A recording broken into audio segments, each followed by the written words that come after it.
So thanks for being here to the very first event of We Speak To series. Warm welcome. I'm Kavita Wankhede. I work here at the Indian Institute for Human Settlements. So this series is co-organized by IHS, Indian Institute for Human Settlements, and by Alliance of Indian Waste Pickers. Alliance of Indian Waste Pickers is a network of more than 30 waste picker organizations spread across 10 cities. So a little bit about how this came about. IHS, we've been doing work on sanitation for a while now.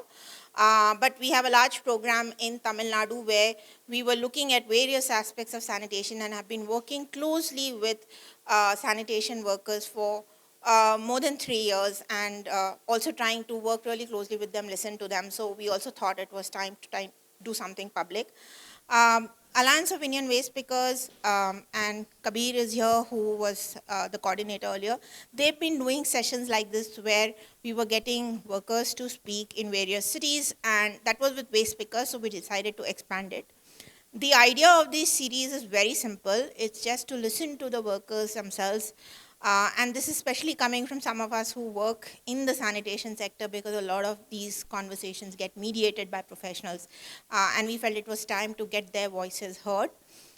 The idea of this series is also to open it up to public.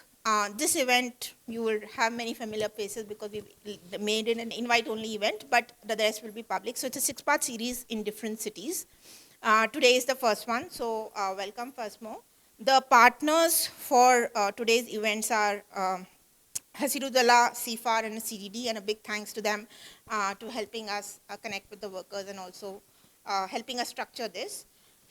So apart from listening to the workers, the other thing we wanted to get was to get different type of workers on the same platform.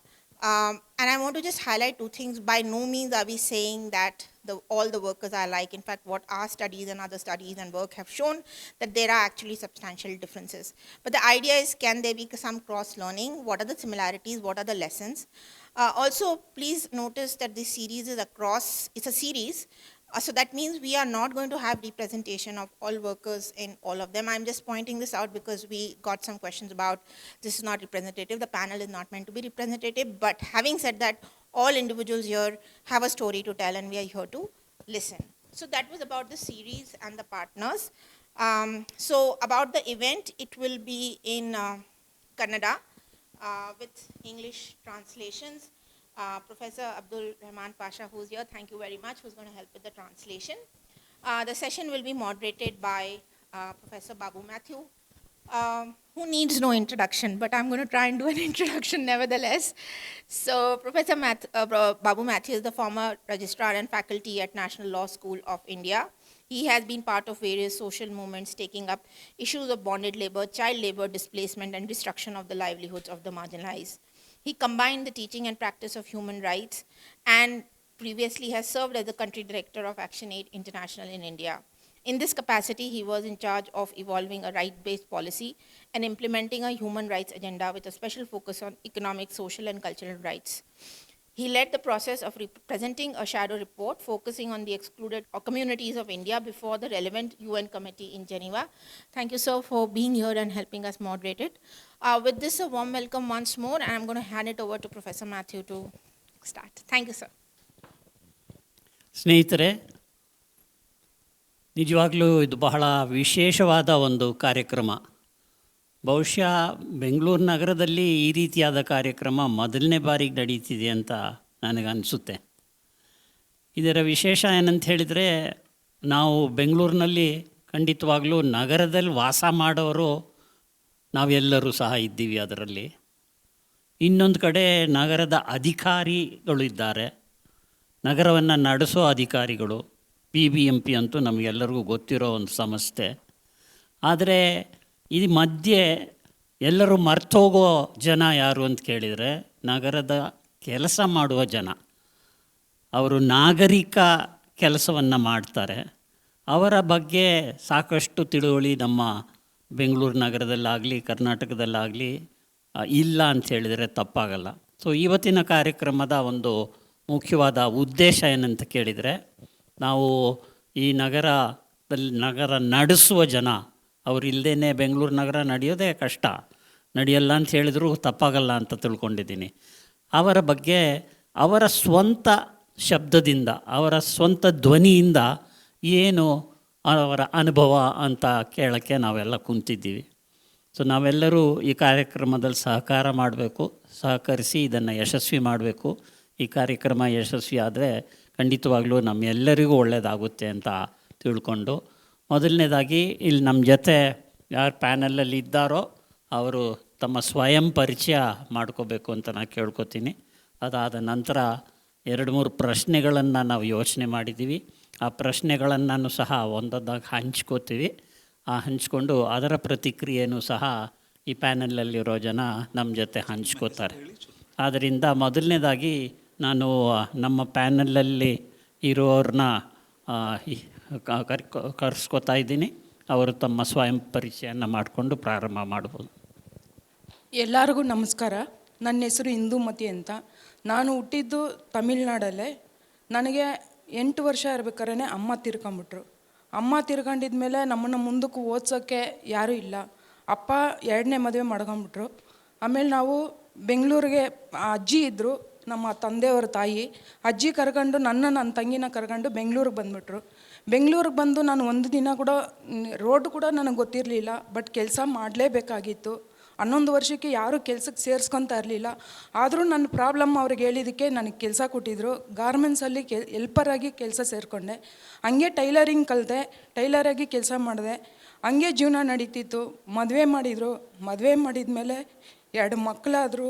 2 ಮಕ್ಕಳಿಗೆ ತಲೆಯಲ್ಲಿ ಮೆದುಳು ಇಲ್ದಿರ ಮಕ್ಕಳು, micro patient ಅಂತ 2 ಮಕ್ಕಳಾದರು. ಆ ಮಕ್ಕಳು 4 ವರ್ಷವರೆಗೂ ಹಂಗೆ ಹಾಸ್ಪಿಟಲ್ಗೆ ನಾನು ದುಡಿಯೋದು, ಮಕ್ಕಳು ಹಾಸ್ಪಿಟ್ಲಿಗೆ ಕೂಡ ಸಾಲ್ತಾ ಇರಲಿಲ್ಲ. ಆವಾಗ ಏನು ಮಾಡೋದು ಅಂತ ಯೋಚನೆ ಮಾಡಿದಾಗ ಸ್ಪಾಟ್ ಟೈಮಲ್ಲಿ ನಾನು ಚೀಲ ಹಾಕ್ಕೊಂಡು ರೋಡ್ ಕಸ ಹಾಯಕ್ಕೆ ಹೋಗಿದ್ದೆ. ಹೋಗಿ ಅದರಲ್ಲಿ ಬರೋ ದುಡ್ಡನ್ನ ಹಾಸ್ಪಿಟ್ಲಿಗೆ, ಮನೆ ಜೀವನಕ್ಕೆ ನಡೆಸ್ತಾ ಇದ್ದೆ. ಹಂಗೆ ಸಾಲ ಜಾಸ್ತಿ ಆಗೋಯ್ತು. ನಮ್ಮ ಯಜಮಾನ್ರು ಸುಸೈಡ್ ಮಾಡ್ಕೊಂಡ್ರು. ಸುಸೈಡ್ ಮಾಡ್ಕೊಂಡಾಗ ಮತ್ತೆ ನಾನು ಆ ಸಾಲ ತೀರಿಸ್ಬೇಕು, ನನ್ನ 2 ಮಕ್ಕಳನ್ನ ಸಾಕಬೇಕು ಅಂತ ಇದು ಮಾಡಿದೆ. ಮಕ್ಕಳು ಸತ್ತೋದ್ರು. ಆಮೇಲೆ 2 ಮಕ್ಕಳಾದರು. ಆ 2 ಮಕ್ಕಳಿಗೆ ಒಂದು ಮಗುಗೆ ಹಾರ್ಟ್ ಪ್ರಾಬ್ಲಮ್ಮು, ಒಂದು ಮಗು ಚೆನ್ನಾಗಿದೆ. ಆಮೇಲೆ ಆ ಮಗುಗೂ ಟ್ರೀಟ್ಮೆಂಟ್ ಮಾಡಿಸ್ಕೊಂಡು ಹಂಗೆ ಛಲ ಹಿಡ್ದು ನಾನು ಕಷ್ಟ ಬೀಳ್ತಾ ಬಂದೆ. ಆಮೇಲೆ ನಾನು ಕಾಯ್ದೆ ಹಾಕ್ತಾ ಇದ್ದೆ. ಆ ಅಂಗಡಿಯವರು ನನಗೆ ಒಂದು ಉಪಾಯ ಹೇಳಿದರು. ಏನಂತ ಅಂದರೆ, ನಿನ್ನ ಕಷ್ಟ ತೀರ್ಬೇಕಂದ್ರೆ ನೀನು ಒಂಥರ ಅಂಗಡಿ ಹಾಕಮ್ಮ, ಬರೋ ಆದಾಯದಲ್ಲಿ ನಿನ್ನ ಜೀವನ ನಡೆಸ್ಕೊಂಡು ಹೋಗ್ಬೋದು ಅಂದರು. ಆಮೇಲೆ ನಾನು ರಾಮೂತಿ ನಗರ ಆನಂದಪುರದಲ್ಲಿ ಒಂದು ಚಿಕ್ಕದಾಗಿ ಒಂದು ಅಂಗಡಿ ಮಾಡಿದೆ, ಸ್ಕ್ರಾಪ್ ಅಂಗಡಿ. ಹಂಗೆ ಜೀವನ ಮಾಡ್ತಿರ್ಬೇಕಾದ್ರೆ ನನಗೆ 150 ward contract, dry waste contract ಕೊಟ್ಟರು. ಹಸುರದಲ್ಲ ಕಾಂಟ್ರಾಕ್ಟ್ ಕೊಟ್ಟಿದ್ಮೇಲೆ ನಾನಿವತ್ತು ಡೋರ್ ಟು ಡೋರ್ ಕಲೆಕ್ಷನ್ ಮಾಡ್ತಾ ಇದ್ದೀನಿ. ನನ್ನ ಜೊತೆ ಇವತ್ತು 100 ಜನವರೆಗೂ ಕೆಲಸನೂ ಕೊಟ್ಟಿದ್ದೀನಿ, ಕೆಲಸನೂ ಮಾಡಿಸ್ತಾ ಇದ್ದೀನಿ. 100 ಜನ. ಇಂದಿರಾ ಅವರೇ ತಮ್ಮ ಸ್ವಯಂ ಪರಿಚಯ ಮಾಡ್ಕೋಬೇಕು. ನನ್ನ ಹೆಸರು ಇಂದ್ರಾ. ನಾನು ಜೈಸಿ ರೋಡ್ ಸಿಮೆಂಟ್ ಕಾಲೋನಿಯಲ್ಲಿ ನಾನು ಹುಟ್ಟಿದಿಂದ ಅಲ್ಲೇ. ನಾನು 10 ವರ್ಷದಿಂದ ವೇಸ್ಟ್ ಪಿಕ್ಕರ್ ಕೆಲಸನೇ ಮಾಡಿದ್ದೀನಿ. ನಾನು ಇವತ್ತೂ ವೇಸ್ಟ್ ಪಿಕ್ಕರ್ ಕೆಲಸನೇ ಮಾಡ್ತೀನಿ. ಇದ್ರೂ ನಮಗೆ ವೇಸ್ಟ್ ಪಿಕ್ಕರನ್ನು ಒಂದು ಸ್ವಲ್ಪನೇ ಗುರುತು ಇಟ್ಟಿದ್ದಾರೆ. ನಮಗೆ ಜಾಸ್ತಿ ಗುರುತು ಇಡಬೇಕು, ಕಡಿಮೆನೇ ಇಟ್ಟಿದ್ದಾರೆ. ಇವಾಗ ನಾವು ವೇಸ್ಟ್ ಪಿಕ್ಕರ್ ಆದ್ರೂ ರೋಡೇ ನಮ್ಮ ಜೀವನನೇ ನಮ್ಮ ರೋಡು. ಯಾಕೆ ಅಂದರೆ ರೋಡ್ ಮೇಲೆ ಇರೋದೇ ನಾವು ಆಯ್ಕೊಂಡು ಬರ್ತೀವಿ. ಅದರಿಂದನೇ ನಮ್ಮ ಜೀವನ. ಅದು ಇಲ್ಲಾಂದರೆ ನಮ್ಗೆ ಜೀವನ ಇಲ್ಲ.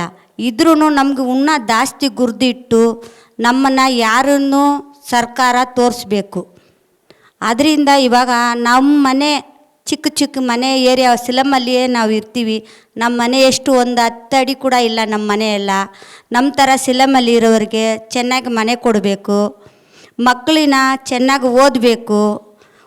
ಮುಂದಕ್ಕೆ ಇವಾಗ ನಮ್ಮ ಮಕ್ಕಳು ಓದಿದ್ದಾರೆ, ನಾವು ವೇಸ್ಟ್ ಪಿಕ್ಕರ್ ಆಯ್ದು ನಾವು ಮಕ್ಕಳು ಇಷ್ಟು ಓದಿದ್ದೀನಿ ಅಂದರೆ ನಮ್ಮ ಥರ ವೇಸ್ಟ್ ಪಿಕ್ಕರ್ ಆಗಿರೋರು ಅವ್ರ ಮಕ್ಕಳನ್ನ ಓದಬೇಕು.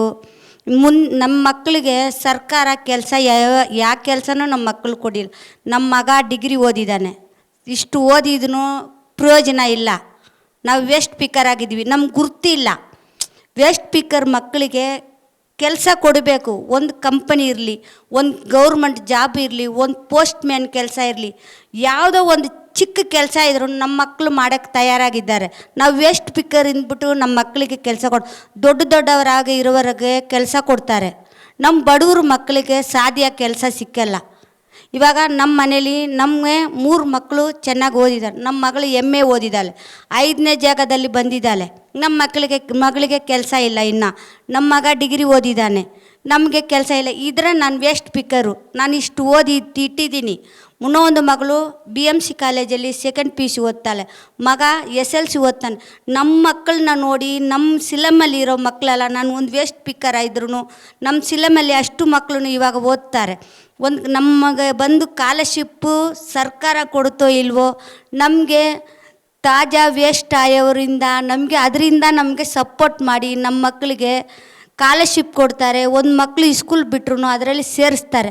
ಅಂಥ ಒಂದು ಇದಿರುವಾಗ ನಮ್ಮ ಬಡವರು ಮಕ್ಕಳಿಗೆ ಒಳ್ಳೆ ಕೆಲಸನೂ ಕೊಡಬೇಕು. ನಾನು ದಯವಿಟ್ಟು ಸರ್ಕಾರನ ಕೇಳ್ತೀನಿ, ವೇಸ್ಟ್ ಪಿಕ್ಕರ್ ಆಗಿರಲಿ, ಬಡವ್ರ ಮಕ್ಕಳು ಯಾರ ಮಕ್ಕಳಾದ್ರೂ ನಮಗೆ ಸರ್ಕಾರ ಮುಂದೆ ಬಂದು ಕೆಲಸವನ್ನು ಕೊಡಬೇಕು. ಅದು ನಾನು ದಯವಿಟ್ಟು ಕೇಳ್ತೀನಿ. ನಾವು ಇಷ್ಟು ಓದಿ ಇಟ್ಟಿದ್ದೀವಿ, ನಾವು ಒಂದು ವೇಸ್ಟ್ ಪಿಕ್ಕರೇ. ನಾನು ಎಷ್ಟು ರೋಡ್ ಮೇಲೆ ಪೇಪರ್ ಆಯ್ದು, ಎಷ್ಟು ರೋಡೇ ನಮ್ಮ ಜೀವನ ಅಂತ ಹೇಳ್ತೀನಿ. ಆ ಥರ ಇರುವಾಗ ನಾನು ಎಷ್ಟು ಕಷ್ಟಪಟ್ಟು ನಮ್ಮ ಮಕ್ಕಳನ್ನ ಇಷ್ಟು ಓದೋಕ್ಕೆ ಮುಂದೆ ಬಂದಿರಬೇಕು. ನಾನು ಬಿಟ್ಟಿದ್ರೆ ನಮ್ಮ ಮಕ್ಕಳೆಲ್ಲ ಬೀದಿ ಪಾಲಾಗಿರ್ಬೋದು.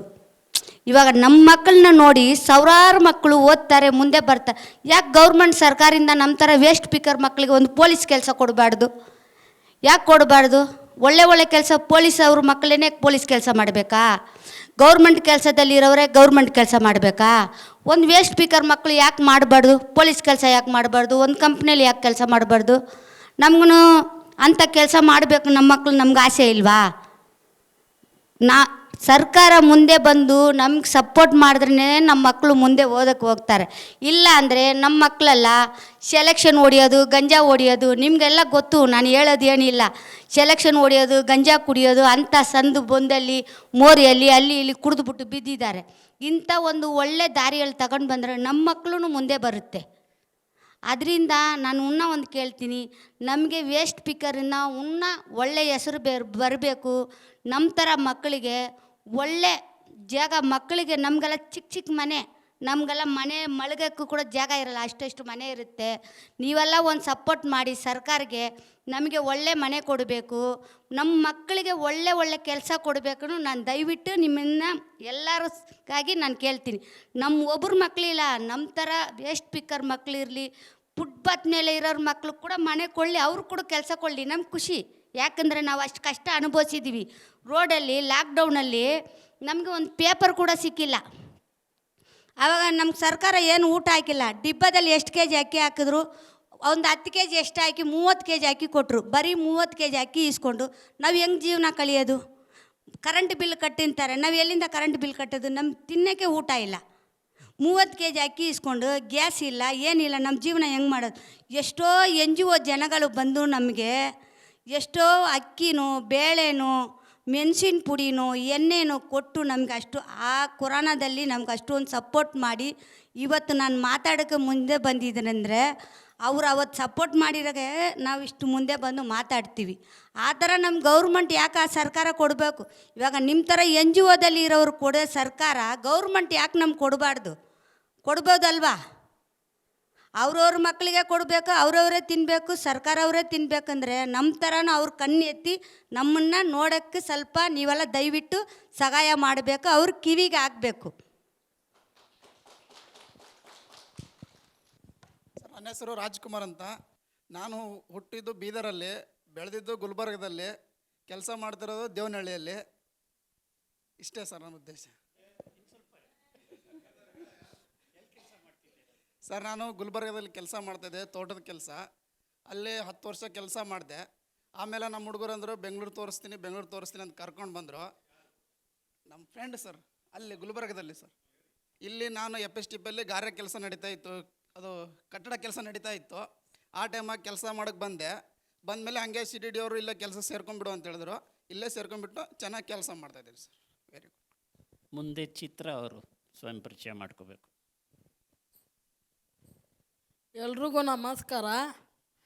ನಮ್ಮ ಹೆಸರು ಚಿತ್ರ ಅಂತ, ಜಾಲಿ ಮೊಗಲಿಂದ ಬಂದಿದ್ದೀವಿ. ಟೈಲರ್ಸ್ ಕೆಲಸಕ್ಕೆ ಹೋಗ್ತೀವಿ. ಟೈಲರ್ಸ್ ಬಾತ್ರೂಮ್ ಹೋಗ್ತಾರಲ್ಲ ಅದು. ತಿಂಗಳಿಗೆ 5,000 ಕೊಡ್ತಾರೆ. 2 ಹೆಣ್ಣು ಮಕ್ಕಳು, ಒಬ್ಬರು ಬಂದು ಹಾಸ್ಟೆಲ್ನಲ್ಲಿ ಹೋಗ್ತಾರೆ, ಒಬ್ಬರು ಬಂದು ಮನೆ ಹತ್ರ ಸ್ಕೂಲಿಗೆ ಹೋಗ್ತಾರೆ. ಮುಂದೆ ವಾಲಿಯವರು ಪರಿಚಯ ಮಾಡ್ಕೋಬೇಕು. ಎಲ್ಲರಿಗೂ ನಮಸ್ಕಾರ. ನಾವು ಪೌರ ಕಾರ್ಮಿಕರ ಕೆಲಸ ಮಾಡ್ತೀನಿ. ನನಗೆ 3 ಮಕ್ಕಳು. ನಾನು ವಿನೋಬನಗರದಿಂದ ಬಂದಿದ್ದೀನಿ. ಲಾಲ್ಬಾಗ್ ಐತಲ್ಲ, ಅಲ್ಲಿಂದ ಬಂದಿದ್ದೀನಿ. ನಾನು ಕಲಾಸ್ಫಲೆ ಕೆಲಸ ಮಾಡೋದು. ಬೆಳಗ್ಗೆ 6 ಗಂಟೆಗೆ ಹೋಗ್ತೀನಿ, 2 ಗಂಟೆವರೆಗೂ ಕೆಲಸ ನಮಗೆ. ನಾನು ಇದು ಪೇಪರ್ ಇದು ಮಾಡ್ತೀನಿ. ಯಾಕಂದರೆ ನನಗೆ ಸ್ಯಾಲ್ರಿ ಸೆಟ್ ಆಗಲ್ಲ ಅಂದರೆ ನನಗೆ ತುಂಬ ಕಡಿಮೆ, ತುಂಬ ಸಾಲ ಐತೆ. ನನಗೆ ತುಂಬ ಪ್ರಾಬ್ಲಮ್ ಆಯ್ತಂತ ಸಂಬಳ 2 ಗಂಟೆವರೆಗೂ ಕೆಲಸ ಮಾಡ್ತೀನಿ. 2 ಗಂಟೆಗೆ ಮೇಲೆ ಹೌಸ್ ಕೀಪಿಂಗ್ ಕೆಲಸ, ಇದು ಪೇಪರ್ ಹಾಯಕ್ಕೆ ಹೋಗ್ತೀನಿ. ನನಗೆ ಇನ್ನೂ ಸ್ವಲ್ಪ ಸಂಬಳ ಹಾಕ್ತಿರೆ ಸ್ವಲ್ಪ ಪರವಾಗಿಲ್ಲ. ಗೌರ್ಮೆಂಟು ಇನ್ನೂ ಸ್ವಲ್ಪ ಜಾಸ್ತಿ ಸಂಬಳ ಕೊಡಬೇಕು ನಮಗೆ.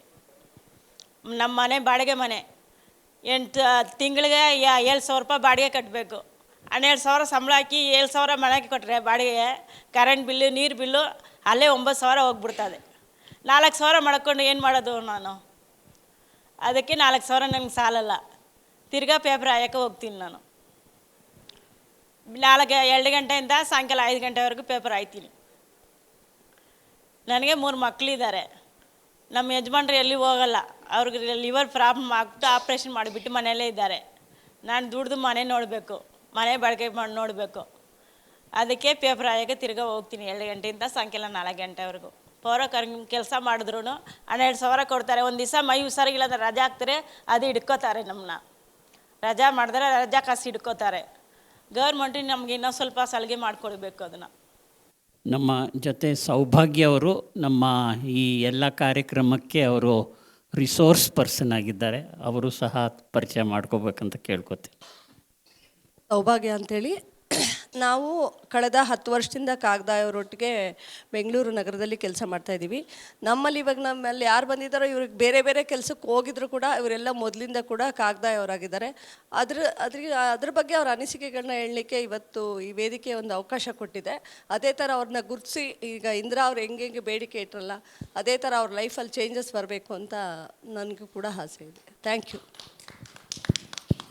ಸ್ನೇಹಿತರೆ, ಈಗ 2ನೇ ಹಂತಕ್ಕೆ ಹೋಗೋಣ ಅಂತೆ. ನಾವು ಈ ಕಾರ್ಯಕ್ರಮ ಏರ್ಪಾಡು ಮಾಡಿರೋರ ಜೊತೆ ಮತ್ತು ಯಾರೆಲ್ಲ ಸ್ವಯಂ ಪರಿಚಯ ಮಾಡಿಕೊಂಡ್ರೋ ಅವ್ರ ಜೊತೆ ಸಂಜೆ ಸ್ವಲ್ಪ ಜಲ್ದಿ ನಾವು ಸೇರಿ ಯಾವ ರೀತಿ ಈ ಕಾರ್ಯಕ್ರಮವನ್ನು ಮುಂದುವರಿಸಬೇಕು ಅಂತ ಯೋಚನೆ ಮಾಡಿ ಎಲ್ಲರ ಒಂದು ಅಭಿಪ್ರಾಯ ಬಂದಿರೋದು 2-3 ಪ್ರಶ್ನೆಗಳನ್ನು ತಗೊಳ್ಳೋಣ. ಆ ಪ್ರಶ್ನೆಗಳಿಗೆ ಒಬ್ಬೊಬ್ಬರು ಸಹ ಅವರ ಉತ್ತರ, ಅವರ ಅಭಿಪ್ರಾಯವನ್ನು ತಿಳಿಸ್ತಾರೆ. ಆ ರೀತಿ ನಾವು 3 ಪ್ರಶ್ನೆಗಳನ್ನು ಆಯ್ಕೆ ಮಾಡ್ಕೊಂಡಿದ್ದೀವಿ. ಅದರಲ್ಲಿ ಮೊದಲನೇ ಪ್ರಶ್ನೆ ಏನಂತ ಇಂಗ್ಲೀಷಲ್ಲೂ ಹೇಳ್ಬಿಡ್ತೀನಿ, ಕನ್ನಡದಲ್ಲೂ ಸಹ ಅದನ್ನು ಗಮನಿಸ್ಕೊಳ್ಳೋಣ. What are the challenges you face in the past few years?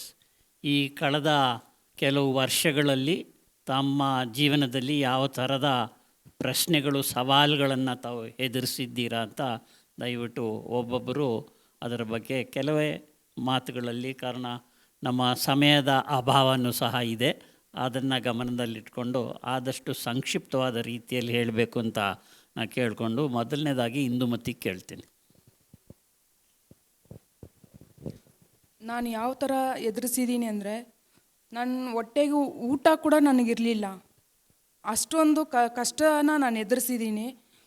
ಆ ಟೈಮಲ್ಲಿ ಹಸುಗಳಿಗೆ ತಂದು, ಇವಾಗ ಉಳ್ದಿರೋ ಅನ್ನ ಎಲ್ಲ ತಗೊಂಬಂದು ಹಸುಗಳ್ಗೆ ಹಾಕೋದನ್ನು ತಗೊಂಡೋಗಿ ಮುಚ್ಚಿಕೊಂಡು ನನ್ನ ಮಕ್ಕಳಿಗೆ ನಾನು ತಿಂದು ಬೆಳೆದಿದ್ದೀವಿ.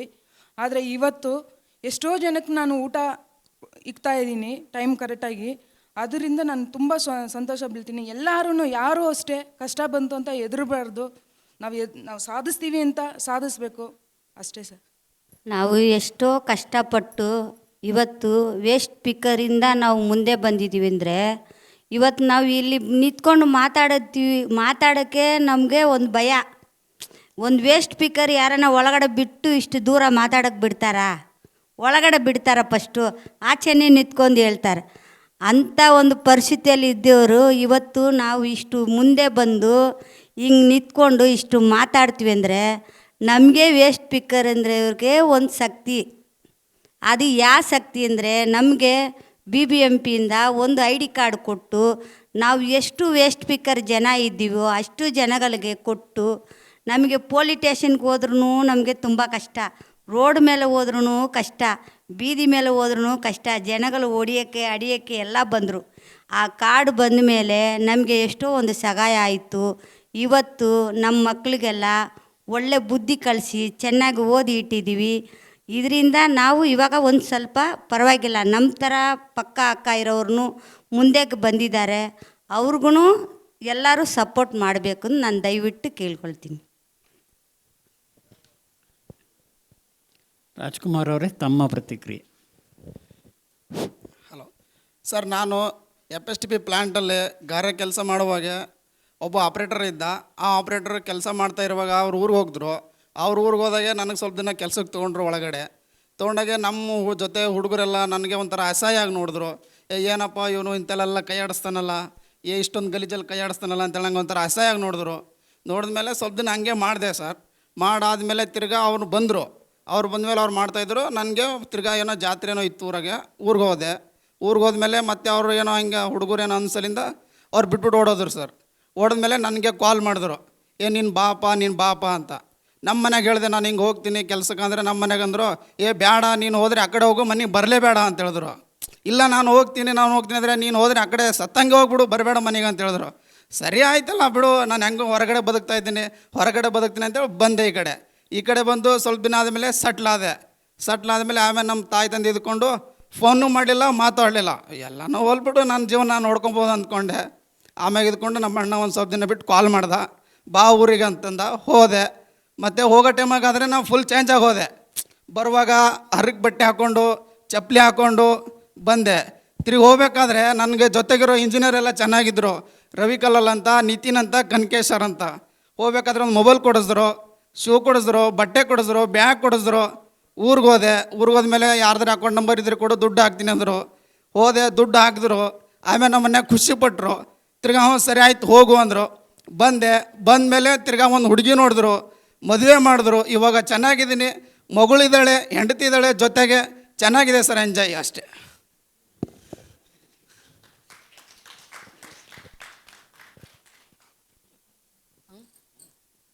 ಎಲ್ರಿಗೂ ನಮಸ್ಕಾರ. ಕೊರೋನಾದಲ್ಲಿ ನಮ್ಮ ತಮ್ಮ ಇಬ್ಬರು ಸತ್ತೋಗ್ಬಿಟ್ರು. ಕುಡ್ದು ಒಬ್ಬ ಸತ್ತೋಗ್ಬಿಟ್ಟ, ಒಬ್ಬ ಕರೆಂಟ್ ಹೊಡ್ದು ಸತ್ತೋಗ್ಬಿಟ್ಟ. ಏನೋ ಕೇಳಕ್ಕೆ ಹೋಗಿದ್ರೂ ದುಡ್ಡು ಕೇಳ್ತಾರೆ ಡಾಕ್ಟ್ರವರು. ಲಾಕ್ಡೌನ್ನಲ್ಲಿ ನಮ್ಮ ಜೊತೆ ಹುಟ್ಟಿ ಬೆಳಗಿರೋದು ಅವರು. ಏನೋ ಕೇಳಿದ್ರೆ ದುಡ್ಡು ಕೇಳ್ತಾರೆ ಡಾಕ್ಟ್ರು. ಅದು ಯಾ ನ್ಯಾಯ ಹೇಳಿ? ದುಡ್ಡು ಕೇಳ್ತಾ ಇದ್ದಾರೆ ಲಾಕ್ಡೌನ್ನಲ್ಲಿ. ಹಂಗೆ ಒಬ್ಬರ ಮೇಲೆ ಒಬ್ಬರು ಸುಟ್ಟಾಕ್ತಾ ಇದ್ದಾರೆ ಎತ್ಕೊಂಡೋಗಿ. ದುಡ್ಡು ಕೊಟ್ಟಿಲ್ಲ ಅಂದರೆ ಎತ್ಕೊಂಡೋಗಿ ಒಬ್ಬರ ಮೇಲೆ ಒಬ್ಬರು ಹಾಕಿ ಸುಟ್ಟಾಕ್ತಾ ಇದ್ದಾರೆ. ಅಷ್ಟೆಲ್ಲ ಕಷ್ಟಪಟ್ಟಿದ್ದೀವಿ ನಾವು. ಅಲ್ಲಿಯವರೇ, ತಾವು.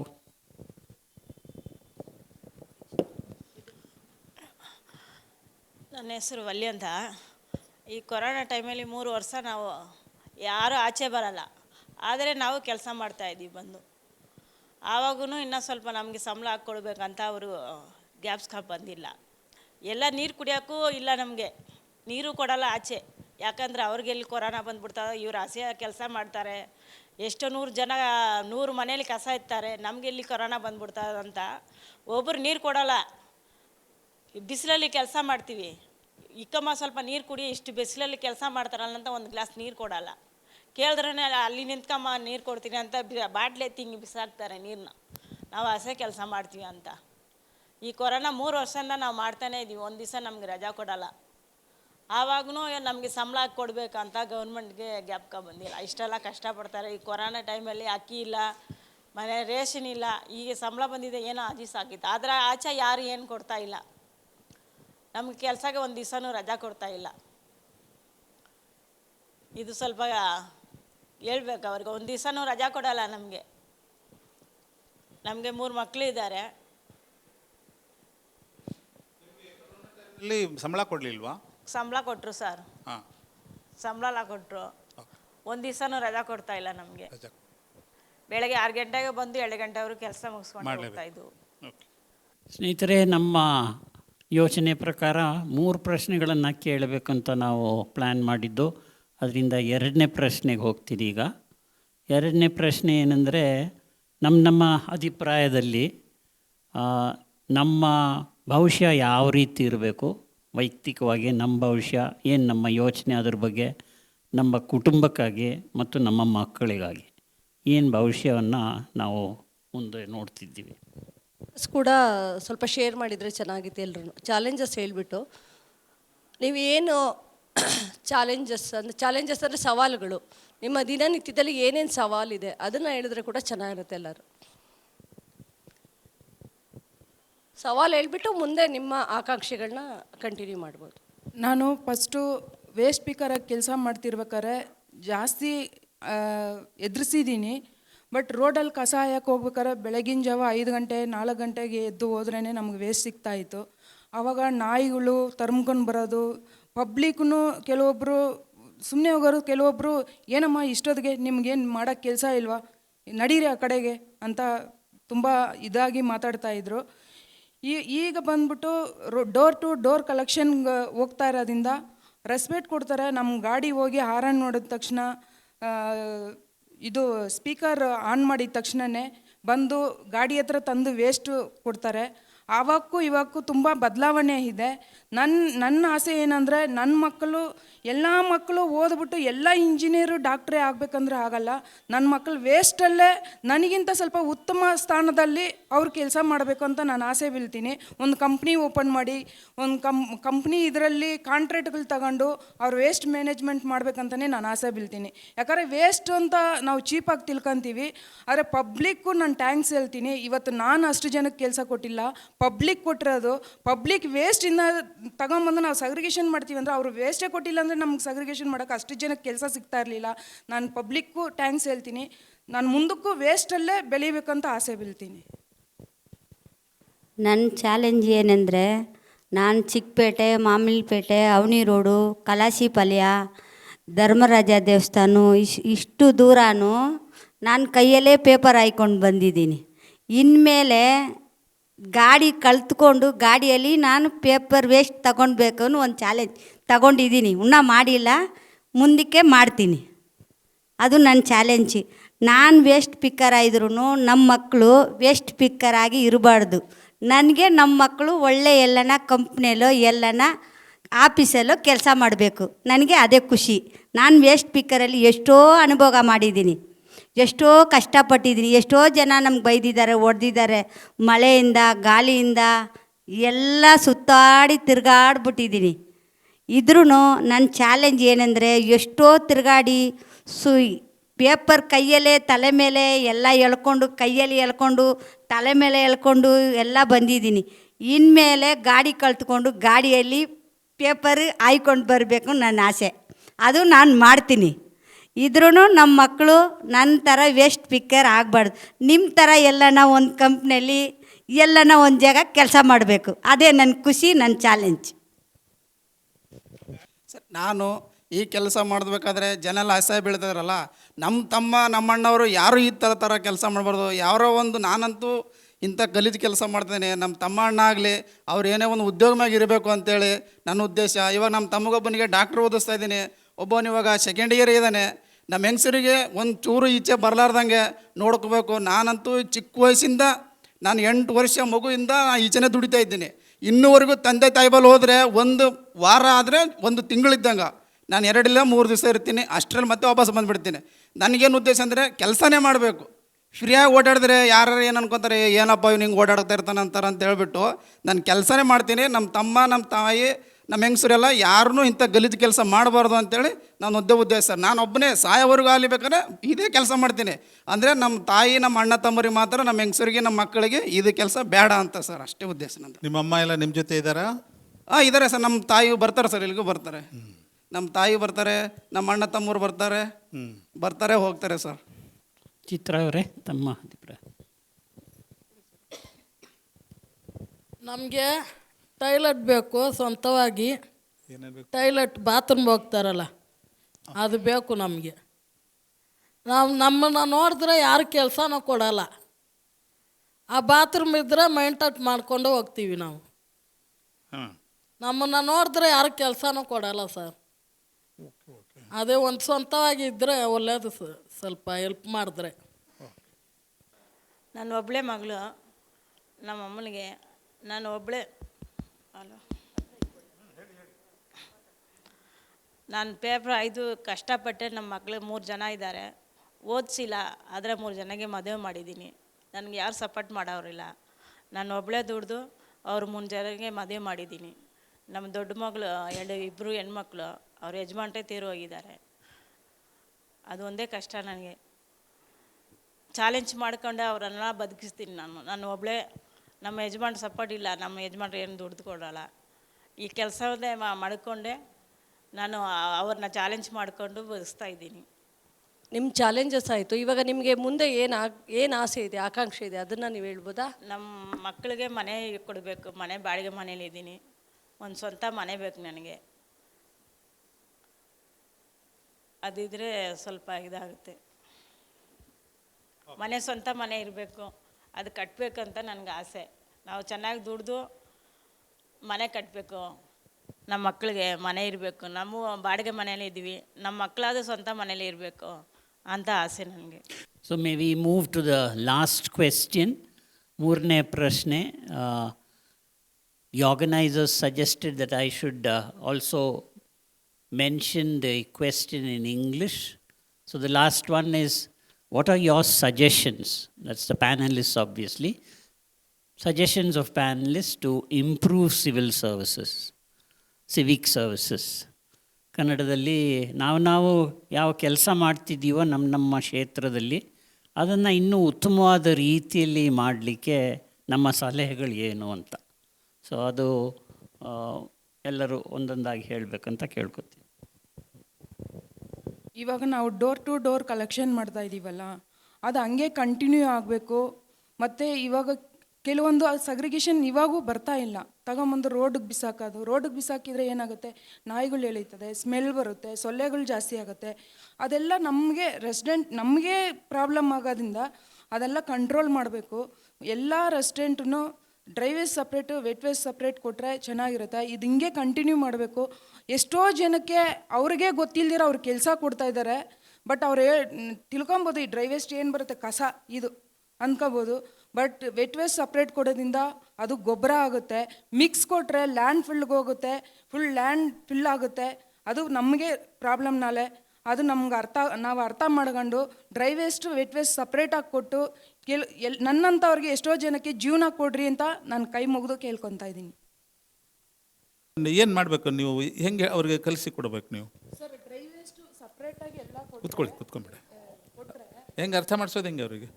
ಸರ್, ಮನೆಗೆ ಹೋಗಿ ಅವೇರ್ನೆಸ್ ಕೊಟ್ಟಿದ್ದೀವಿ. ನೀವು ಕೊಟ್ಟಿದ್ದೀರಿ? ಅವೇರ್ನೆಸ್ ಕೊಟ್ಟಿದ್ದಾರೆ, ನಮ್ಮ ಕಡೆಯಿಂದನೂ ಬಂದು ಕೊಟ್ಟಿದ್ದಾರೆ. ಕೊಟ್ಟಿದ್ಮೇಲೆ ಸ್ವಲ್ಪ ಕಂಟ್ರೋಲ್ ಆಗಿದೆ, ಇವಾಗ ಬರ್ತಾ ಇದೆ. ಇವಾಗ ನಮ್ಮ ವಾರ್ಡಲ್ಲಿ ಬಂದ್ಬಿಟ್ಟು ಡ್ರೈ ವೇಸ್ಟ್ ಒಂದು 5 ಟನ್ 6 ಟನ್ವರೆಗೂ ಬರಬೇಕು. ಇವಾಗ ಬರ್ತಾ ಇರೋದು 3.5 ಬರ್ತಾ ಇದೆ. ಎಲ್ಲ ಮನೆಯೂ ಸಗ್ರಿಗೇಷನ್ ಆಗಿ ಬಂದರೆ, ಪರ್ಫೆಕ್ಟ್ ಬಂದರೆ 6 ಟನ್ ಬರುತ್ತೆ. ಇವತ್ತು 100 ಜನ ಕೆಲಸ ಮಾಡೋರ್ನಲ್ಲ 150 ಜನಕ್ಕೆ ಕೆಲಸ ಸಿಗುತ್ತೆ ಅಂತ ನಾನು ಅವ್ರನ್ನ ಕೇಳ್ತಾರೆ. ಇವಾಗ vet waste separate, dry waste separate 2 vehicle ಹೋಗ್ತಾ ಇತ್ತು.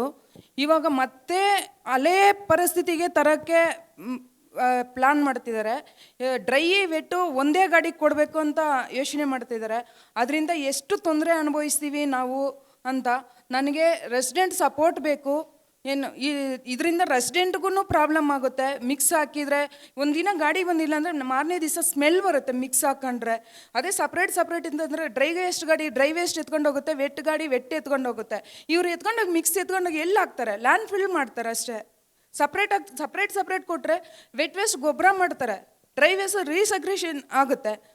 ಅದು ಯಾಕೆ ಇವಾಗ ಮತ್ತೆ ಅಲ್ಲೇ ಪರಿಸ್ಥಿತಿಗೆ ತರಬೇಕಂತ ಯೋಚನೆ ಮಾಡ್ತಿದ್ರೆ? ಎಷ್ಟೋ ಜನ ಆ ಥರ ಮಾಡಿದರೆ ನಮ್ಮಂಥ ಎಷ್ಟೋ ಹೆಣ್ಮಕ್ಳು, ಎಷ್ಟೋ ಬಡತನ ಮತ್ತೆ ಬೀದಿಗೆ ಬರಬೇಕಾಗತ್ತೆ.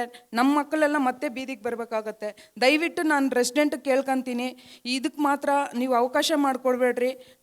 ನಮ್ಮಂಥ ಬಡವರು ಬದುಕೋಕ್ಕೆ ಅವಕಾಶ ಮಾಡಿಕೊಡ್ರಿ ಅಂತ ನಾನು ಕೇಳ್ಕೊತಾ ಇದ್ದೀನಿ. ನಾನು ಏನು ಕೇಳಬೇಕಂದ್ರೆ, ಇವಾಗ ಅವರು ನೀವು ಹೇಳ್ದಂಗೆ ವೆಟ್ ಟು ಡ್ರೈ ಸಪ್ರೇಟ್ ಮಾಡ್ತಾರೆ. ಸಪ್ರೇಟ್ ಮಾಡಿಬಿಟ್ಟು ಅವರು ಕಾಂಟ್ರಾಕ್ಟ್ರಿಗೆ ಕೊಡಬೇಕಾ ಅಥವಾ ಬೇರೆ ಯಾರಿಗೆ ಕೊಡಬೇಕು ಅನ್ನೋದ್ರ ಬಗ್ಗೆ ನೀವು ಹೇಳ್ಬೋದಾ? ಡ್ರೈ ವೇಸ್ಟ್ ಸಪ್ರೇಟ್ ಮಾಡಿ ವೇಸ್ಟ್ ಪಿಕರ್ಸ್ಗೆ ಕೊಡಬೇಕು. ಯಾಕಂದರೆ ವೇಸ್ಟ್ ಪಿಕರ್ಗೆ ಗೊತ್ತು ಅದರಲ್ಲಿ ಎಷ್ಟು ಥರ ವೇಸ್ಟ್ ಡಿವೈಡ್ ಮಾಡಬೇಕು ಅಂತ ಗೊತ್ತಾಗೋದು ವೇಸ್ಟ್ ಪಿಕರ್ಗೆ ಮಾತ್ರ ಗೊತ್ತು, ಇನ್ನೊಬ್ರಿಗೆ ಗೊತ್ತಾಗೋಕ್ಕೆ ಚಾನ್ಸಸ್ ಇಲ್ಲ. ಸರ್ 30-40 ಕ್ಯಾಟಗಿರಿ ಐತೆ, ಅದರಲ್ಲಿ ನಾವು 32 ಕ್ಯಾಟಗಿರಿ ನಾನು ಡಿವೈಡ್ ಮಾಡ್ತಾ ಇದ್ದೀನಿ ಸರ್. ಇವಾಗ ನನಗೆ ರೋಡಿಂದ ತುಂಬ ವೇಸ್ಟ್ ಸಿಕ್ಕಲ್ಲ. ಶಾಪಿಂಗಲ್ಲಿ ನಾನು ವೇಸ್ಟ್ ತಗೊಳ್ತೀನಿ ಕಳಸ್ಪಳದಲ್ಲಿ. ಅವರವರೇ ಅಂಗಡಿಯವರು ರೇಟ್ ಆಗಿದೆ ಅಂದ್ಬಿಟ್ಟು ಅವರವರೇ ಎತ್ತು ಸೇಲ್ ಮಾಡ್ತಾರೆ. ಅದು ಮಾಡಬಾರ್ದು. ನಮ್ಮ ಥರ ವೇಸ್ಟ್ ಪಿಕರ್ಗೆ ಅದೆಲ್ಲ ಕೊಡಬೇಕು. ಮನೆಯವರ ಇರಲಿ, ಅಂಗಡಿ ಶಾಪಿಂಗ್ ಅವರ ಇರಲಿ, ದೊಡ್ಡ ಹೋಟ್ಲ್ ಅವರ ಇರಲಿ, ಎಲ್ಲ ನಮ್ಮ ಥರ ವೇಸ್ಟ್ ಪಿಕರ್ಗೆ ಕೊಡಬೇಕು. ಅದು ನಾನು ದಯವಿಟ್ಟು ಎಲ್ಲರನ್ನೂ ಕೇಳ್ಕೊಳ್ತೀನಿ. ಯಾಕಂದರೆ ನಾವು ಒಂದು ದಿನಕ್ಕೆ 400, 500, 300, 200 ಹಂಗೆ ಹಾಕಿದೆ. ಇವಾಗ 100 ರೂಪಾಯಿ ಕೂಡ ನಮ್ಮ ಕಡೆ ಹಾಕೋಕ್ಕೆ ಪರಿಸ್ಥಿತಿ ಇಲ್ಲ. ಯಾಕೆಂದರೆ 1 kg 21 ರೂಪಾಯಿ ಆಗ್ಬಿಟ್ಟೈತೆ. ಆವಾಗ 5 ರೂಪಾಯಿ ಇರುವಾಗ 5 ರೂಪಾಯಿ ಇರುವಾಗ ನಮ್ಗೆ 50 kg ಸಿಕ್ಕಿದೆ. 20 ರೂಪಾಯಿ ಆಗಿದ ಮೇಲೆ 10 kg ಸಿಕ್ಕೋಕ್ಕೆ ಕಷ್ಟ ಆಗುತ್ತೆ. ಅಂಗಡಿಯವರೇ ಎತ್ತಿ ಇಟ್ಕೊಂಡು ಅವರೇ ಸೇಲ್ ಮಾಡ್ತಾರೆ. ಅದೆಲ್ಲ ಅವರು ದಯವಿಟ್ಟು ನಮಗೆ ಕೊಡಬೇಕು. ಕೊಟ್ಟರು ನಮಗೆ ತುಂಬ ಸಹಾಯ ಆಗುತ್ತೆ, ನಮ್ಮ ಮಕ್ಳಿಗೂ ಸಹಾಯ ಆಗುತ್ತೆ, ನಮ್ಮ ಜೀವನನೂ ನಡೀತಾ ಇದೆ. ಇವಾಗ ಇವ್ರಿಗೂ ಕಚರಾದಲ್ಲಿ ಎಲ್ಲ ವೇಸ್ಟೂ ಹಾಕ್ತಾರೆ, ಅದು ಮಿಕ್ಸ್ ಹಾಕ್ತಾರೆ. ಮಿಕ್ಸೂ ದಯವಿಟ್ಟು ಎಲ್ಲ ಸಪ್ರೇಟ್ ಮಾಡಿ ನಮಗೂ ಆ ಥರ ಕೊಡಬೇಕು. ಎಲ್ಲರೂ ಎಲ್ಲ ಮಿಕ್ಸಾಗಿ ಹಾಕ್ಬಿಡ್ತಾರೆ, ನಮ್ಮನ್ನು ಸಾಲ್ಡ್ ಔಟ್ ಮಾಡೋಕ್ಕೆ ಕಷ್ಟ ಆಗುತ್ತೆ. ಇವಾಗ ಅವ್ರು ಹೇಳಿದ್ರಲ್ಲ 32 ಐಟಮ್ ನಾವು ತಗಲೇಬೇಕು. ನಮ್ಗೆ ಬಿಟ್ಟರೆ ಬೇರೆ ಯಾರಿಗೆ ಗೊತ್ತಾಗಲ್ಲ. 2 ಐಟಮ್ ತೆಗಿತಾರೆ, 3 ಐಟಮ್ ತೆಗಿತಾರೆ, ಹಂಗೆ ಹೋಗಿ ತೂಕ ಹಾಕ್ತಾರೆ. ಅದರಲ್ಲಿ ಕಚರ ಪಚರ ಎಲ್ಲ ಹಾಕುತ್ತಾರೆ. ಆ ಥರ ಇರಬಾರ್ದು. ಎಲ್ಲ ನಮ್ಮ ವೇಸ್ಟ್ ಪಿಕರ್ಗೆ ನೀವೆಲ್ಲ ಸಪೋರ್ಟ್ ಮಾಡಿ ನಮಗೇ ಕೊಡಬೇಕು ಅಂತ ಕೇಳ್ಕೊಳ್ತೀನಿ. ಹಲೋ ಸರ್, ನಮ್ಮ ಹತ್ರ ಹೇಳ್ತಿದ್ದಾರಲ್ಲ ಅವರು ಹಸಿ ಕಸ ಬರೋದು ಅದು ಪ್ರಾಬ್ಲಮ್ ಅಂತ. ನಮ್ಮ ಹತ್ರನೂ ಇದ್ದಾವೆ ಟಾಟಾ ಎಸಿಗಳು. ಮುಂದುಗಡೆ ಹಸಿ ಕಸ ಹಾಕೋದು, ಹಿಂದುಗಡೆ ಒಣ ಕಸ ಹಾಕೋದು. ನಾವೇ ಮಾಡ್ತೀವಿ. ಅದು ಹಸಿ ಕಸನೂ ಕೆಲಸ ಮಾಡ್ತೀನಿ, ಮತ್ತು ಇದು ಫಿಕಲ್ಸ್ ಕೆಲಸನೂ ಮಾಡ್ತೀನಿ ಸರ್ ನಾನು. ಮತ್ತು ಡ್ರೈವೇಜ್ ಸೆಂಟ್ರ್ ಇದೆ ನಮ್ಮ ಹತ್ರ, 2 ಇದ್ದಾವೆ. ಡ್ರೈವೇಜ್ ಸೆಂಟ್ರ್ ಅಂತ ಬಂದು ಹಿರನಂದಿನಿ ಹತ್ರ ಒಂದಿದೆ, ಲೆವಿಟ್ ಇದೆ ಅಲ್ಲೊಂದು ಹಿರನಂದಿನಿ ಹತ್ರ ಅಂತ, ಅಲ್ಲೊಂದು ಡ್ರೈವೇಜ್ ಸೆಂಟ್ರ್ ಇದೆ. ಇಲ್ಲಿ ಹಸಿ ಕಸ ಸೆಂಟ್ರ್ ಇದೆ ಸರ್. ಇಲ್ಲಿ ನಮ್ಮ ಹತ್ರ ಹಸಿ ಕಸ 2-3 ಟನ್ ಹಸಿ ಕಸ ಬರುತ್ತೆ. ಡ್ರೈವೇಜ್ ಆಯ್ಕೆ ಒಂದಷ್ಟು ಜನ ಸಪ್ರೇಟಾಗಿದ್ದಾರೆ, ಹಸಿ ಕಸ ಆಯ್ಕೆ ಒಂದಷ್ಟು ಜನ ಸಪ್ರೇಟಾಗಿದ್ದಾರೆ. ನಾನು ಹಸಿ ಕಸ ಕೆಲಸನೂ ಮಾಡ್ತೀನಿ, ಈ ಕಡೆ ಪ್ಲ್ಯಾಂಟು ನೋಡ್ಕೊತೀನಿ. ನಾನು 24 hours ಅಲ್ಲೇ ಇರೋದು ಸರ್. ನಮ್ಮ ಹತ್ರ ಏನೂ ಪ್ರಾಬ್ಲಮ್ ಇಲ್ಲ ಸರ್. ನಾವು ಗಾಡಿಗಳು ಇರುತ್ತಲ್ಲ ಸರ್, ಅದರಲ್ಲಿ ಮೈಕ್ ಇರುತ್ತೆ. ಆ ಮೈಕ್ ಹಾಕೊಂಡು ಹೋದರೆ ಅವರೆಲ್ಲ ಇಂಗಿಡ್ಸ್ ಕೊಡ್ತಾರೆ. ಯಾರು ಇಂಗಿಡ್ಸ್ ಕೊಡಲಿಲ್ಲ ಅಂತಂದರೆ ಅವ್ರ ಮನೇಲಿ ಕಸ ತೊಗೊಳಂಗಿಲ್ಲ, ಅಲ್ಲೇ ಬಿಟ್ಬಿಡೋದು ಸರ್. ಅದು ಅಲ್ಲೇ ಬಿಟ್ಟರೆ ತಿರುಗಿ ಮಾರದಿನ ಕೇಳ್ತಾರೆ, ಯಾಕೆ ಎತ್ಕೊಂಡಿಲ್ಲ ಅಂತ ಕೇಳಿದ್ರೆ ನಾವೇನು ಕ್ವಶನ್ ಮಾಡ್ತೀವಿ ಅಂದರೆ ಕಸ ಹಿಂಗಿಡಿಸ್ಕೊಡಿ ಅಂತ ಹೇಳ್ತೀವಿ. ಅವರಿಗೆ ತೋರಿಸ್ತೀವಿ ಸರ್, ಒಂದು ಕಿತ ನಾವೇ ಮಾಡಿ ತೋರಿಸ್ತೀವಿ, ನೋಡಮ್ಮ ಹಿಂಗಲ್ಲ ಹಿಂಗೆ ಮಾಡಿಕೊಡಿ ಅಂತೇಳಿ 2 ಬೇಸನ್ ಕೊಡ್ಬೇಕು ಸರ್ ಅವರಿಗೆ. ಒಂದರಿಗೆ ಹಸಿ ಕಸ ಹಾಕ್ತಾರೆ, ಒಂದರಿಗೆ ಒಣ ಕಸ ಹಾಕ್ತಾರೆ. ಅವೆರಡು ಬೇಸನ್ ಕೊಟ್ಟರೆ ಅವೆರಡು ಬೇಸನ್ ನಾವು ದಿವಸ ನಮ್ಮ ಹುಡುಗರು ಹೋಗಿ ನೋಡ್ತಾ ಇರ್ತಾರಲ್ಲ, 2 ಬೇಸನ್ ತಂದು ಕೊಟ್ಟಾಗ ಇವರು ಹಾಕೊತ ಇರ್ತಾರೆ. ಮತ್ತು ಆ ಹೋಟೆಲ್ ಇರುತ್ತಲ್ಲ ಸರ್, ಈ ಹೋಟ್ಲುಗಳ್ದಾಗೂ ಅಷ್ಟೇ ಡ್ರೈ ವೇಸ್ಟ್ ಸಪ್ರೇಟ್ ಕೊಡಬೇಕು, ಮತ್ತು ಮುಸ್ರಿ ಇರುತ್ತಲ್ಲ ಸರ್, ಅದು ಸಪ್ರೇಟಾಗಿ ಕೊಡ್ತಾರೆ. ಅವ್ರು ಕೊಡಿಲ್ಲ ಅಂತಂದರೆ ಹೋಟ್ಲ್ ಕಸನೇ ಎತ್ತೋದಿಲ್ಲ. ಬೇರೆ ಯಾರು ಎತ್ತಿದ್ರು ಅಂದರೆ ಅವ್ರ ಮೇಲೆ ಫೈನ್ ಹಾಕ್ತೀವಿ ಸರ್ ನಾವು. ನೀವು ಹಾಕ್ತೀರಿ? ಹಾಂ, ನಮ್ಮ ಮುನ್ಸಿಪಾಲ್ ಕಡೆಯಿಂದ ಫೈನ್ ಹಾಕ್ತೀವಿ ಅವ್ರಿಗೆ. ಫೈನ್ ಹಾಕೋಸ್ಕರ ಯಾರು ಎತ್ತಲ್ಲ, ಅವರು ಸಪ್ರೇಟ್ ಮಾಡಿಕೊಡ್ತಾರೆ ಸರ್. ಮತ್ತು ಕೆಲವೊಂದು ಟೈಮಲ್ಲಿ ಗಾಜಿನ ಬಾಟ್ಲದು ಒಡೆದೋಗುತ್ತೆ, ಅದು ಸಪ್ರೇಟಾಗಿ ಕೊಡಬೇಕು ಅವರು. ಪ್ರತಿಯೊಂದು ಸಪ್ರೇಟೇ ಮಾಡ್ತಾರೆ ಸರ್ ನಮ್ಮ ಹತ್ರ. ಅದಕ್ಕೋಸ್ಕರಕ್ಕಾಗಿ ಮೊದಲು ನಾವು ಏನು ಮಾಡ್ತಿದ್ದೀವಿ, ನಮ್ಮ CDD ಸಂಸ್ಥೆಯಿಂದ ಅದಕ್ಕೋಸ್ಕರಕ್ಕಾಗಿ ಓಡಾಡ್ತಾ ಇರ್ತೀವಿ ಸರ್. ನಾವು ಮುಂಚೆ ಯಾರಿಗೂ ಗೊತ್ತಿರಲ್ಲ, ಇದು ಗೊತ್ತಿರ್ಲಿಕ್ಕೋಸ್ಕರಕ್ಕಾಗಿ ನಮ್ಮ CDD ಸಂಸ್ಥೆದವ್ರು ಬಂದೇ ಎಲ್ಲ ಹೇಳ್ಕೊಟ್ಟಿರೋದು. ಮತ್ತು ಹೊರಗಡೆ ಟಾಯ್ಲೆಟ್ಗೆ ಹೋಗ್ತಿರಲ್ಲ, ಅದು ಟಾಯ್ಲೆಟ್ ಕೂಡ ಬ್ಯಾನ್ ಆಗಿದೆ ಸರ್. ಇವಾಗ ಹೊರಗಡೆ ಟಾಯ್ಲೆಟ್ಗೆ ಹೋದರೆ 500 ರೂಪಾಯಿ ಫೈನ್ ಸರ್. ಅದು ಥರ ಇತ್ತು. ಅದು ಕೂಡ ನಮ್ಮ CDD ಅವ್ರು ಬಂದು ಬೀದಿ ನಾಟಕ ಮಾಡಿದ್ದಾರೆ. 23 ವಾರ್ಡ್ ಇದ್ದಾವೆ. 23 ವಾರ್ಡಲ್ಲಿ ಹೊರಗಡೆ ಟಾಯ್ಲೆಟ್ಗೆ ಹೋದರೆ ಯಾವ ಪರಿಸ್ಥಿತಿ ಆಗುತ್ತೆ ಅಂತ ಹೇಳ್ಬಿಟ್ಟು ಅದು ಕೂಡ ನಾಟಕ ಮಾಡಿದರು. ಅದು ಎಲ್ಲ ತೋರಿಸಿದ್ದಾರೆ. ಅದಕ್ಕೋಸ್ಕರವಾಗಿ ಇವಾಗ ದೇವನಹಳ್ಳಿಯಲ್ಲಿ ಫುಲ್ ನಂಬರ್ 1 ಇದಾಗಿದೆ ಸರ್ ಇದು. ಸ್ನೇಹಿತರೆ, ಇನ್ನಿಬ್ಬರು ಚಿತ್ರ ಮತ್ತು ವಾಲಿ. ಆದರೆ ಸಮಯದ ಅಭಾರ ಪ್ರಶ್ನೆ ಬಂದಿದೆ, ಅದರಿಂದ ಆದಷ್ಟು ಚೊಕ್ಕಟವಾಗಿ ಹೇಳಬೇಕು. ಅದೇ ಸರ್, ಮನೆ ಹತ್ರ ಕಸ ಗುಡ್ಸೋಕ್ಕೆ ಬರ್ತಾರೆ. ಅವ್ರು ಏನು ಮಾಡ್ತಾರೆ, ಕಸ ರೋಡ್ನಲ್ಲಿ ಇರೋದು ತೆಗಿಯಲ್ಲ, ಅಂಗಡಿನಲ್ಲಿ ದುಡ್ಡು ಕೊಡ್ತಾರಲ್ಲ ಅದು ತಗೊಂಡೋಗಿ ಹಾಕ್ಕೊಳ್ತಾರೆ. ಅವರು ಅದು ತಗೊಂಡೋಗಿ ಹಾಕ್ತಾರೆ. ರೋಡ್ ಅವರು ಸರಿಗೆ ಗುಡ್ಸೋಲ್ಲ. ಚಂಬಲ ಮಟ್ಲ ಇಸ್ಕೊಳ್ತಾರೆ. ಆದರೆ ಅಂಗಡಿದು ಕಸನೇ ತಗೊಳ್ತಾರೆ, ರೋಡ್ದು ಸರಿಗೆ ಗುಡ್ಸೋಲ್ಲ. ಅಲ್ಲಿ ಎಂಜಿಲ್ ಒಗೆಯೋದು, ಇದು ಮಾಡೋದು, ಪಾನ್ ಪಿರಾಕ್ ಹಾಕೋದು, ಎಲೆ ಅಡಕ್ಕೆ ಹಾಕೋದು, ಹಂಗೆ ಉಗಿತಾರೆ. ಅಲ್ಲಿ ಏನು ಮಾಡಬೇಕು ಅವರು ಅವ್ರು ಬಂದುಬಿಟ್ಟು ಅವ್ರು ಬಂದುಬಿಟ್ಟು ನಮಗೆ ಕೆಲಸನೇ ಇಲ್ಲ. ಅದು ಚೊಲ್ನಗರ ಕಾರ್ಪೊರೇಷನ್ ಕಾರು கச்சரா சேரே அடுக்கத்தில்ல அங்கங்கே அந்த பீகார்காரங்க வந்துட்டு வெத்தலை பாக்கு வச்சு பான் பிராக்கு அதை தான் அங்கங்கே துப்புறான், கலீஜ் பண்ணுறான். ಓಕೆ. அதுக்கு அவங்க என்னன்றாங்கன்னா காசு ரோடு கச்சரா தான் எடுக்கணும், கடை கச்சராலாம் எடுக்கக்கூடாது. ಇಲ್ಲಿ ನಮ್ಮನ್ನ ನಿಲ್ಸೋಕ್ಕೆ ಕೊಟ್ಟಿದ್ದಾರೆ, ಅವ್ರಿಗೆ ತುಂಬ ಟ್ಯಾಂಕ್ಸು. ನಮಗೆ ಇನ್ನೂ ಸರ್ಕಾರ ತುಂಬ ಚೆನ್ನಾಗಿ ಕೆಲಸ ಕೊಡಬೇಕು. ಮಿಷಿನ್ ಬಂದರೂ ನಮ್ಗೆ ಕೆಲಸ ಕೊಡಬೇಕು, ಯಾಕಂದರೆ ಇದನ್ನ ನಂಬ್ಕೊಂಡೇ ನಾವು ಜೀವನ ಮಾಡ್ತಾಯಿದ್ದೀವಿ. Well, I'm aware that we have run beyond the time limit, and so we now move towards conclusion. I don't know if there's any quick remark that we can anticipate from members of the audience. We are happy to welcome that, and then we'll conclude. Any comments? Please feel free. It's been an educational experience. I'm sure all of us will agree with that. And so that's an extraordinary opportunity. Any reflections on that, please? ಎಲ್ಲರಿಗೂ ಒಂದು ಪ್ರಶ್ನೆ. ನಾವು ಶಾಸಕರು, ಅಧಿಕಾರಿಗಳು ಹೇಗೆ ನಮ್ಮ ತೊಂದರೆಗಳಿಗೆ ಸ್ಪಂದಿಸಬೇಕು ಅಂತೆಲ್ಲ ಹೇಳಿದ್ದೀರಾ. ಆದರೆ ಇಲ್ಲಿ ಕೂತಿರೋರೆಲ್ಲ ನಾವು ಎನ್ ಜಿ ಒ ಅವರು ತಮ್ಮ ಜೊತೆ ಕೆಲಸ ಮಾಡಲಿಕ್ಕೆ ಟ್ರೈ ಮಾಡ್ತಾ ಇದ್ದೀವಿ. ನಾವು ಕೂಡ ನಿಮ್ಮ ಮಾತುಗಳನ್ನು ಕೇಳೋದು ಹೇಗೆ ಕೇಳ್ಕೊಬೇಕು, ನಾವು ನಿಮ್ಮ ಮಾತನ್ನು ಕೇಳೋದ್ರಲ್ಲಿ ಏನಾದ್ರು ಕುಂದುಕೊರತೆ ಇದೆಯಾ, ಅದನ್ನು ಸ್ವಲ್ಪ ಹೇಳ್ತೀರಾ? ಯಾರಾದರೂ ಒಬ್ರು ಹೇಳಬೇಕು. ಯಾರು ಹೇಳ್ತಾರೆ? Maybe I'll translate to English also. Okay. Yeah. No, we are all NGOs and professionals here sitting. So even when we listen to all of y'all, is there something that the professional, quote unquote, professional NGO sector also have to learn in terms of listening to all of y'all? I see the mic in the hands of Oblesh, who is a very experienced person in this field. We like to listen to you. ಅದನ್ನು ಲಗತ್ ಮಾಡ್ಕೊಂಡು ಹೇಳಿಯಪ್ಪ. Sir, ಒಂದು ಇದು ಚರ್ಚೆ ತುಂಬ ಚೆನ್ನಾಗಿ ನಡೀತಾ ಇದೆ. ಅವರು ಹೇಳ್ತಿರೋದೆಲ್ಲನೂ ಭಾಳ ಸತ್ಯ ಆ್ಯಕ್ಚುಲಿ. ಮತ್ತು ಅವರು ಜೀವನದಲ್ಲಿ ಪಟ್ಟಿರ್ತಕ್ಕಂಥ ಕಷ್ಟಗಳು ಅವೆಲ್ಲನೂ ಅವ್ರು ಹೇಳ್ತಾ ಇದ್ದಾರೆ. ಅದ್ರ ಹಿಂದೆ ಅವ್ರು ಇನ್ನೂ ತುಂಬ ಹೇಳೋದಿದೆ ಆ್ಯಕ್ಚುಲಿ. ಈ ಪಾಲಿಸಿ ಮ್ಯಾಟ್ರ್ ತೊಗೊಂಡಾಗ ಈಗ ವೇಸ್ಟ್ ಮ್ಯಾನೇಜ್ಮೆಂಟ್ ಕಂಪ್ನಿ ಅಂತೇಳಿ BBMPಲಿ ಬಂದಿದೆ ಈಗಾಗಲೇ. ಬಂದು ಅವ್ರು ಸಪ್ರೇಟ್ ಆಫೀಸೆಲ್ಲ ಮಾಡಿ ಈ ವೇಸ್ಟ್ ಅನ್ನೋದನ್ನು ಗೋಲ್ಡ್ ಅಂತ ತಿಳ್ಕೊಂಡಿದ್ದಾರೆ ಅವರು, BBMPನವರು. ಇನ್ಮೇಲೆ ಭಾಳ ಕಷ್ಟ ಇದೆ ಇವರಿಗೆ ಕಸ ಸಿಗೋದು.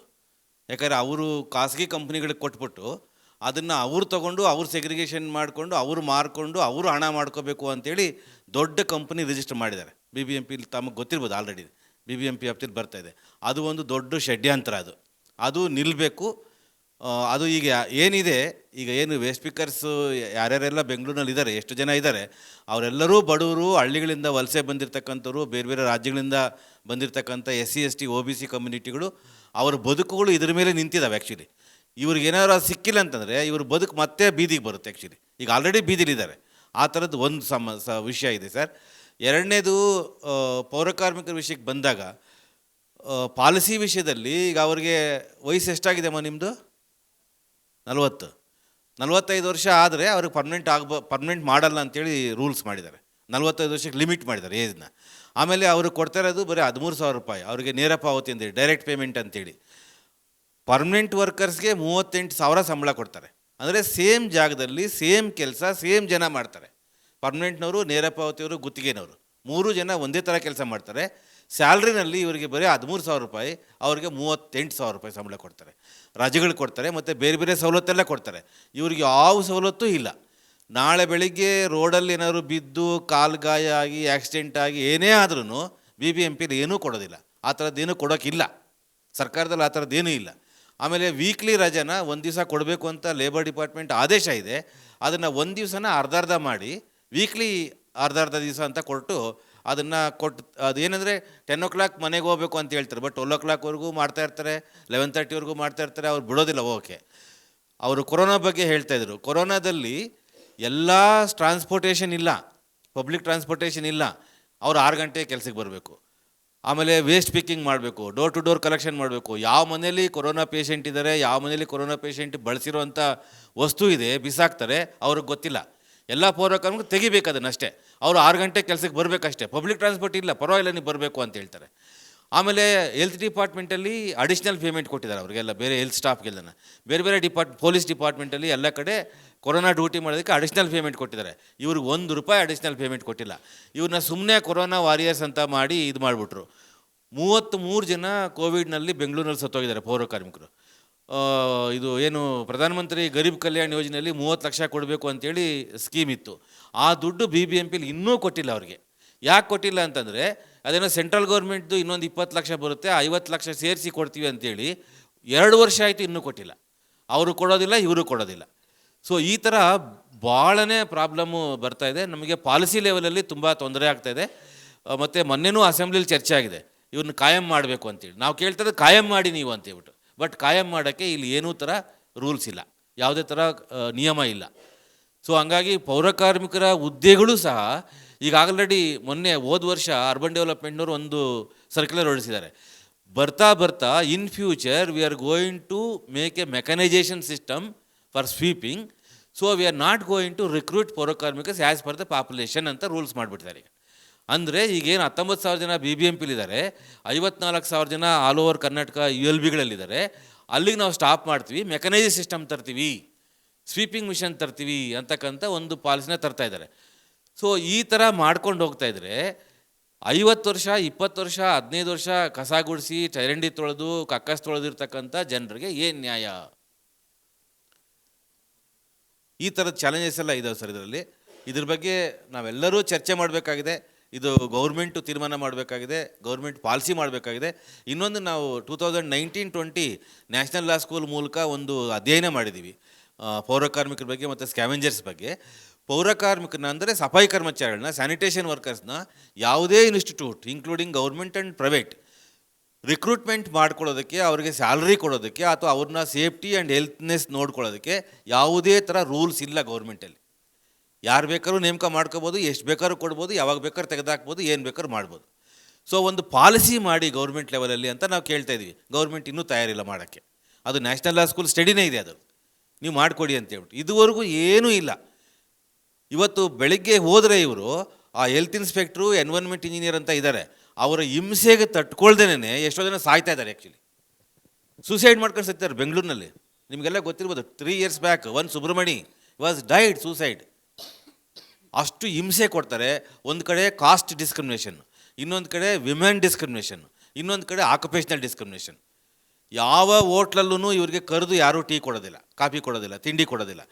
ಕೊಟ್ಟರು ಅವ್ರು ಹೋಟ್ಲದ್ದು ಏನಾದ್ರು ಕೆಲಸ ಮಾಡಿದರೆ ಕೊಡ್ತಾರೆ. ಅದು ಕೊಟ್ಬಿಟ್ಟು ಹಿಂದ್ಗಡೆ ಹೋಗ್ತೀನಿ, ಪಕ್ಕಕ್ಕೆ ಹೋಗ್ತೀನಿ, ಪಕ್ಕಕ್ಕೆ ಹೋಗಿ ಕುಡೀರಿ ನೀವು, ಇಲ್ಲಿ ಕುಡಿಬೇಡಿ, ಬೇರೆ ಪಬ್ಲಿಕ್ ಬರೋದಿಲ್ಲ ಅಂತ ಹೇಳ್ತಾರೆ. ಇಷ್ಟು ಪಬ್ಲಿಕ್ ಡಿಸ್ಕ್ರಿಮಿನೇಷನ್ ಇದೆ. ಅವ್ರು ಹೇಳ್ತಾಯಿದ್ರು ಯಾರೂ ನಮ್ಗೆ ಕುಡಿಯೋಕ್ಕೆ ನೀರು ಕೊಡೋಲ್ಲ ಅಂತೇಳಿ. ಇದು 100% ಶೂರ್. ಇವತ್ತು ಬೆಳಿಗ್ಗೆನೇ ಅವ್ರ ಮನೆಗಳಲ್ಲಿ ಕಸ ಗುಡಿಸ್ತಾ ಇರ್ತಾರೆ, ಅವ್ರ ಮನೆ ಮುಂದ್ಗಡೆ ಕ್ಲೀನ್ ಮಾಡ್ತಾ ಇರ್ತಾರೆ. ಒಂದು ನೀರು ಕೇಳಿದ್ರೆ ಅಟ್ಲೀಸ್ಟ್ ಒಂದು ಗ್ಲಾಸ್ ನೀರು ಕೊಟ್ಬಿಟ್ಟು ಒಳಗಡೆ ಕರ್ಕೊಂಡು ಕುಂಡಿಸೋದಿಲ್ಲ ಯಾರೂ. ಡಿಸ್ಕ್ರಿಮಿನೇಷನ್, ಕಾಸ್ಟ್ ಡಿಸ್ಕ್ರಿಮಿನೇಷನ್ ಅಷ್ಟು ಇದೆ ಬೆಂಗಳೂರಿನಲ್ಲಿ. ಆಮೇಲೆ last point, total 93 manual scavengers died ಇನ್ ಕರ್ನಾಟಕ ಇಲ್ಲಿವರೆಗೂ. 2008 ಇಲ್ಲಿವರೆಗೂ 36 ಜನ ಬೆಂಗಳೂರು ನಗರದಲ್ಲಿ ಸತ್ತೋಗಿದ್ದಾರೆ. 36 ಜನ. ಆ 36 ಜನನೂ ವೆಲ್ ಎಜುಕೇಟೆಡ್ ಫ್ಯಾಮಿಲಿಗಳು ಸ್ಟೇ ಮಾಡುವಂಥ ಅಪಾರ್ಟ್ಮೆಂಟ್ಗಳಲ್ಲಿ ಸತ್ತೋಗಿದ್ದಾರೆ. ಆ್ಯಕ್ಚುಲಿ ಅಂದರೆ none of the people will not give any provisions for the implementing manual scavenging act, respecting the safai karmacharis, respecting the waste pickers. ನಾನು ಹೇಳ್ತಾ ಇರೋದು ಸ್ಲಮ್ನಲ್ಲಿರೋರಿಗಲ್ಲ, SC ಕಾಲೋನಿ ಇರೋರಿಗಲ್ಲ, ವೆಲ್ ಎಜುಕೇಟೆಡ್ ಫ್ಯಾಮಿಲಿಗಳು ಎಲ್ಲೆಲ್ಲಿ ಸ್ಟೇ ಮಾಡ್ತಿದ್ದಾರೆ, ಎಜುಕೇಟೆಡ್ ಫ್ಯಾಮಿಲೀಸು, ಅವರು ಸಹ ಗೌರವ ಕೊಡ್ತಾ ಇಲ್ಲ. ಅಷ್ಟು ನಿಕೃಷ್ಟವಾದಂಥ ಪರಿಸ್ಥಿತಿ ನಮ್ಮ ಬೆಂಗಳೂರು ಮತ್ತು ಇತರೆ ನಗರಗಳಲ್ಲಿದೆ sir. Thank you sir. May I think we must take note of, the difference in a sense of the narrative from the panel members and an expert like Oblesh. I suppose that is based on the fact that as a result of civil society organizations' work, there has been a lot of improvement, incremental change, and that is what the panel members have spoken. But somebody like Oblesh, who is getting into these matters in greater detail, is also telling us about what awaits this sector in future.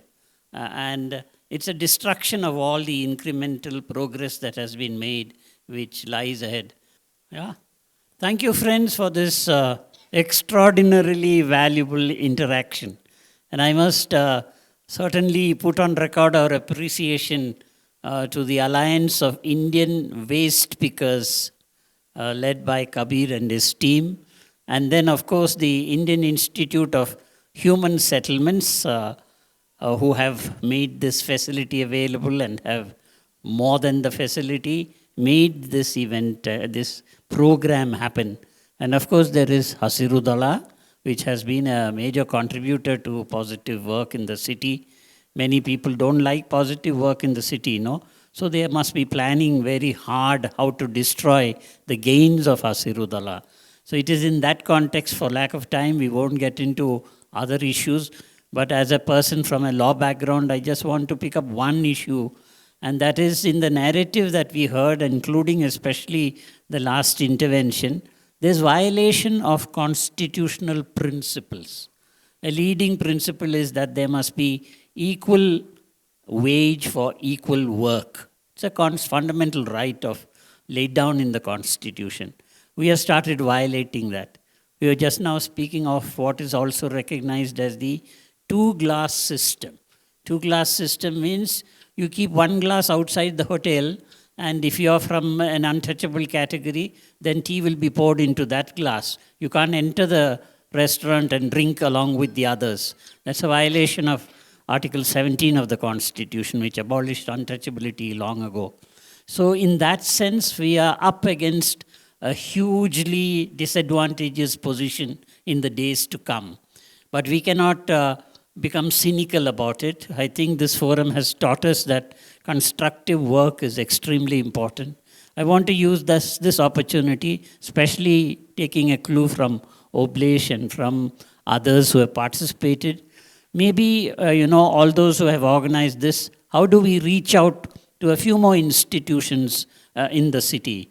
There is National Institute of Advanced Studies, there is Indian Institute of Science, there's Indian Institute of Management, there's Institute of Socio-Economic Change, there's the National Law School. I think what we have heard today, if it is converted into a thematic workshop, we will get support from all these institutions. Let's put that up front in order to challenge the good work which Paurakarmikas and others have done, and the plans to destroy that. And let's raise our voice of protest in that context. So I'm very glad that this meeting has taken place in an institution which is well known all over India. And let's look forward to convert this opportunity into more fruitful products in the days to come. I thank the organizers for giving all of us this opportunity to be here and to share in this fantastic work. Thank you. When we were coming here, and there was this very interesting piece that I ended up in reading, and that is something which was reflecting on the work we are doing. It's by a physicist. He says that it is we should not teach the world how it should be. Let's listen to the world instead, in order to learn from it and how to think about it. He made that observation with regards to the atoms and physical behavior. But the idea of waste narratives was something similar. We wanted to sit and just listen. And the first point of changing the status quo begins with listening. So that people come in the room, people have a word, people who are doing things, who are cleaning the streets, they have issues, they have challenges. So they have to put out their grievance to someone. And it is a way of a collective therapy, which is quite fashionable these days amongst the middle class. But it is a therapy where working class shares their heart out, and then we take it from there. And then we collectively build something that we can, what Professor was suggesting, was like, let's take this conversation in different places. And once we do that, there is nothing great in suffering alone. You have to put your suffering out to the world so that the world listens, so that the status quo is changed. And this is why we were intending to do this conversation here. And we are keen to do this in other parts of the subcontinent. And we are also keen to do it in other parts of the city. And we are quite grateful that Indian Institute for Human Settlements has agreed to partner with us for the whole series to take this conversation in different cities across India. Thank you.